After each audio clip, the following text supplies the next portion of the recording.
എത്തുന്നതിന് മുൻപേ തന്റെ വാക്കറുമായി നാരായണേട്ടൻ പറമ്പിലെത്തും.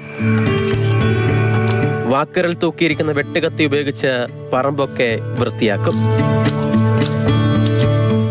ചെറിയ മൺവട്ടി കൊണ്ട് ആവുന്നത് പോലെ കിളയ്ക്കും.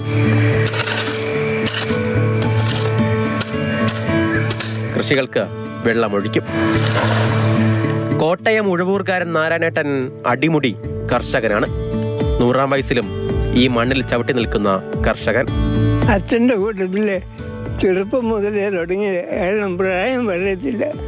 പകൽ ഉറങ്ങല്ല, അങ്ങനെ ശീലിച്ചിട്ടില്ല. എന്താണ് അത് കാരണം പകലായിട്ട് ക്ഷീണം വരുന്നില്ല.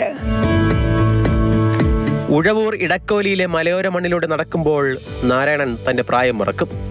കാലിന്റെ ബലക്ഷയവും കേൾവിക്കുറവും പ്രായം സമ്മാനിച്ചതാണ്. എന്നാൽ ആ പ്രായത്തെ തോൽപ്പിച്ച് നാരായണൻ പറമ്പിലെത്തും. കാലത്തെ പഴങ്ങനെ പിടിക്കും. രാവിലെ വൈകുന്നേരം മിച്ചമുള്ള ചോറ് വെളുപ്പിനെ കഴിച്ചിട്ട് കള കൂട്ടാൻ പോണേ. അതൊക്കെ കാലത്തെ ചായയോ കാപ്പിയോ. പിന്നെ 10 മണിയാകുമ്പം കാപ്പി കഴിഞ്ഞായിരിക്കും കാലത്തെ കാപ്പിക്ക് പോലും. മഴയെന്നോ വെയിലെന്നോ ഇല്ല.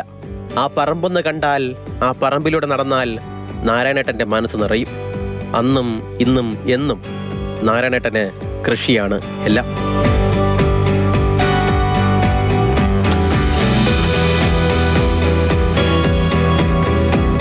കൃഷിയെ അത്രമേൽ പ്രണയിച്ച ഒരു നൂറ്റാണ്ട് കാലം കണ്ടു തീർത്ത മനുഷ്യനാണ് നാരായണേട്ടന് മുന്നിൽ എന്ത് പ്രായം, എന്ത് വാർദ്ധക്യം. ജോബിൻ തേക്കടിക്കൊപ്പം Shinod S T, Mathrubhumi news, Kottayam.